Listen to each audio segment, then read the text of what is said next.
അലൈക്കും വറഹ്മത്തുള്ളാഹി. ബിസ്മില്ലാഹിർ റഹ്മാനിർ റഹീം. അൽഹംദുലില്ലാഹി റബ്ബിൽ ആലമീൻ. അല്ലാഹുമ്മ സ്വല്ലി അലാ മുഹമ്മദ്.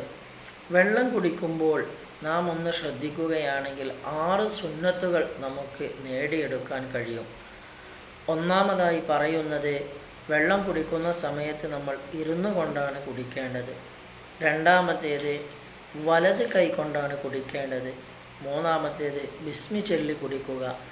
നാലാമത്തേത്, ഒരു ശ്വാസത്തിന് തന്നെ കുടിക്കാതെ അത് അല്പമായിട്ട് കുടിക്കുക. അഞ്ചാമത്തേത്, നമ്മൾ ആ കുടിക്കുന്ന ഗ്ലാസ്സിലേക്ക് അതല്ലെങ്കിൽ കോപ്പയിലേക്ക് നോക്കിക്കൊണ്ട് കുടിക്കുക. ആറാമത്തേത്, കുടിച്ചു കഴിഞ്ഞതിന് ശേഷം അൽഹംദുലില്ലാ എന്ന് പറയുക. അല്ലാഹു സുബ്ഹാനഹു തആല ഈ സുന്നത്തുകൾ നേടിയെടുക്കുന്നവരിൽ നമ്മളെ ഉൾപ്പെടുത്തട്ടെ. അസ്സലാമു അലൈക്കും വറഹ്മത്തുള്ളാഹി.